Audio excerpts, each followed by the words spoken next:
Hi friends, அனைவருக்கும் வணக்கம். Welcome to my channel. எல்லாரும் எப்படி இருக்கீங்க ஃப்ரெண்ட்ஸ்? நல்லா இருக்கீங்களா? ரொம்ப நாளாக வீடியோ போட முடியல. ஏன்னா நிறைய பேருக்கு தெரிஞ்சிருக்கோம், நாங்கள் ஊருக்கு வந்திருக்கோம். கொஞ்சம் செட் ஆகிறதுக்கு லேட் ஆகிடுச்சு. இதுக்கு மேலே கண்டினியூவாக எல்லா வீடியோஸும் வரும். இன்றைக்கி பச்சரிசி பாயாசம் எப்படி செய்யறதுன்னு சொல்லி பார்க்கலாம். இது வந்து நார்த் இந்தியா ஸ்டைலில் செய்ய போகிறோம். ரொம்பவே டேஸ்டியாக இருக்கும்.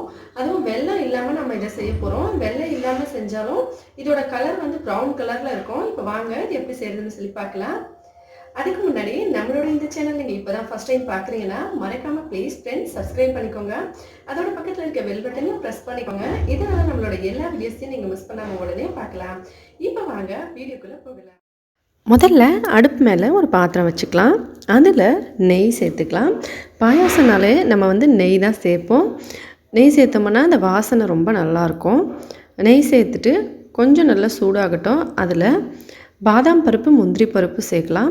உங்கள் விருப்பப்படி நீங்கள் முந்திரி, திராட்சை, பாதாம், பிஸ்தா இந்த மாதிரி எது வேணாலும் நீங்கள் வறுத்துக்கலாம். ட்ரை ஃப்ரூட்ஸு நம்ம எவ்வளோ போடுறோமோ பாயாசத்தில் அவ்வளோ டேஸ்ட் நல்லாயிருக்கும்.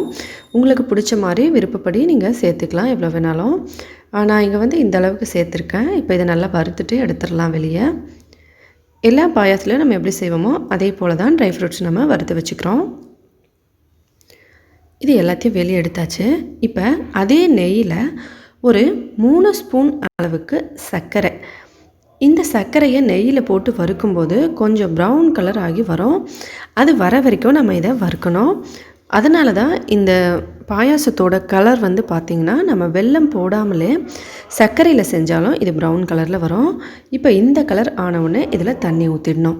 ரொம்ப கரியக்கூடாது. கொஞ்சமாக ப்ரௌன் கலர் ஆன உடனே அதில் நாம் தண்ணியை ஊற்றிடணும்.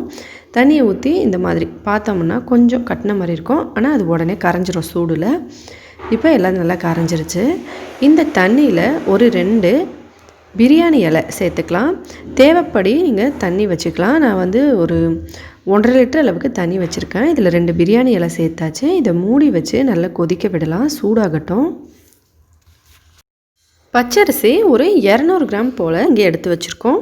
பாருங்கள், இது வந்து இப்போ தான் நெல் குத்தி எடுத்துகிட்டு வந்த அரிசி. புடச்சிட்டு எடுத்து வச்சுருக்கோம். அதனால் கொஞ்சம் நெல்லெல்லாம் இருக்குது. நான் இதை சுத்தமாக கழுவி கொண்டு வந்துடுறேன். நீங்கள் கடையில் வாங்கின பச்சரிசியும் யூஸ் பண்ணலாம், இல்லை நொய்யான பச்சரிசி யூஸ் பண்ணலாம், இல்லை வீட்டிலையே ரெடி பண்ணுற பச்சரிசியாக இருந்தாலும் சரி. கை அளவு பார்த்தோம்னா ஒரு 2.5 கைப்பிடி இருக்குது. நீங்கள் அப்படியே அளவு பார்த்திங்கன்னா ஒரு 200 கிராம் அளவுக்கு இது இருக்கும். இதை நல்லா சுத்தமாக கழுவி எடுத்துகிட்டு வந்துடலாம். தண்ணி கொதிச்ச அப்புறமா நம்ம இதை அதில் போட்டுக்கலாம். ஒரு நெல் இருக்குது. அதனால் இதை நான் சுத்தமாக பார்த்து கழுவி கொண்டு வந்துடுறேன்.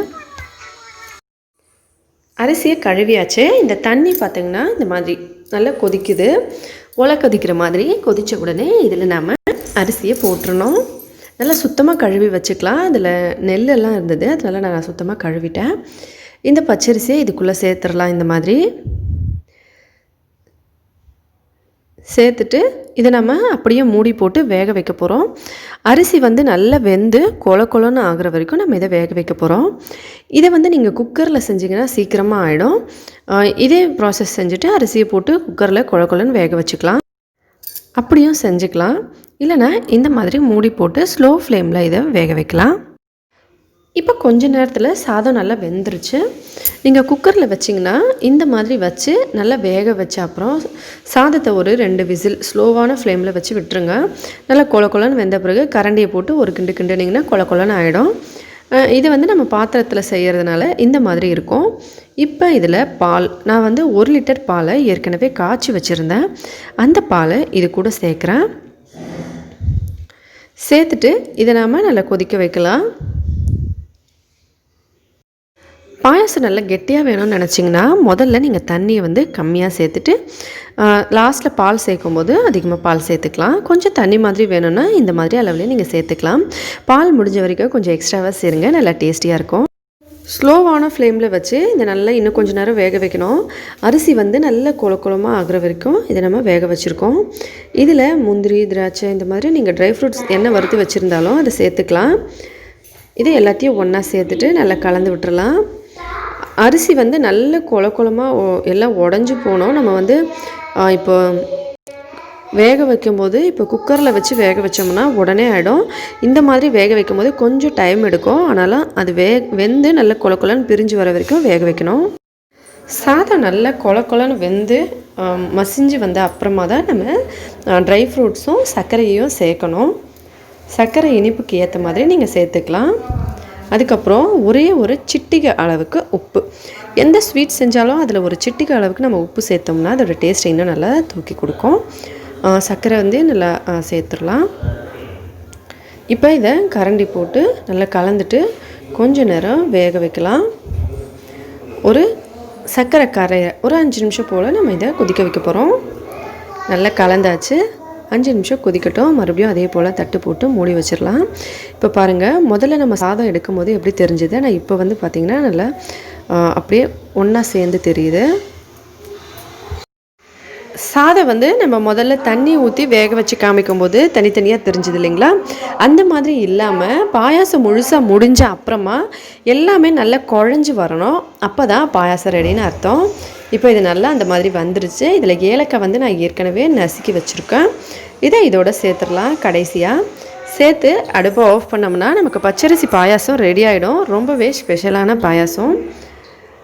பூஜை நாட்களில் சாதம் இந்த மாதிரி டால்மா சாப்பாடெல்லாம் செய்வாங்க. நிறைய வெரைட்டி செய்வாங்க. ஆனால் எல்லாத்த விட பாயாசம் செய்ய தான் ரொம்ப லேட்டாகும். அந்த அளவுக்கு டேஸ்ட்டும் சூப்பராக இருக்கும். ரெடி ஆகிடுச்சு. இப்போ அடுப்பை ஆஃப் பண்ணிவிட்டு இறக்கிடலாம். பச்சரிசி பாயாசம் ரெடி ஆகிடுச்சு. இப்போ இதை நான் டேஸ்ட் பண்ணி சொல்லிடுறேன் எப்படி இருக்குது. பொதுவாகவே எனக்கு பாயாசம்னா ரொம்ப பிடிக்கும். அது இதை எடுத்துகிட்டு வந்துட்டேன். இப்போ சாப்பிட்டு பார்த்துடலாம். இன்னொரு விஷயம், இன்னைக்கு இது செஞ்சதுக்கு எந்த காரணமும் இல்லை. ரொம்ப நாளைக்கு அப்புறம் வீடியோ பண்ணுறதுனால கொஞ்சம் ஸ்பெஷலாக இருக்கட்டும்னு ஸ்வீட் ரெசிபி செஞ்சுருக்கோம். இன்னைக்கு என்னோட பர்த்டே, நவம்பர் 12. அதுக்காகவும் இது ஒரு ஸ்வீட் ஆகிடுச்சு. இப்போ ட்ரை பண்ணி பார்க்கலாம் எப்படி இருக்குன்னு. இந்த ஸ்வீட் ரொம்பவே டேஸ்டியாக இருக்கும்.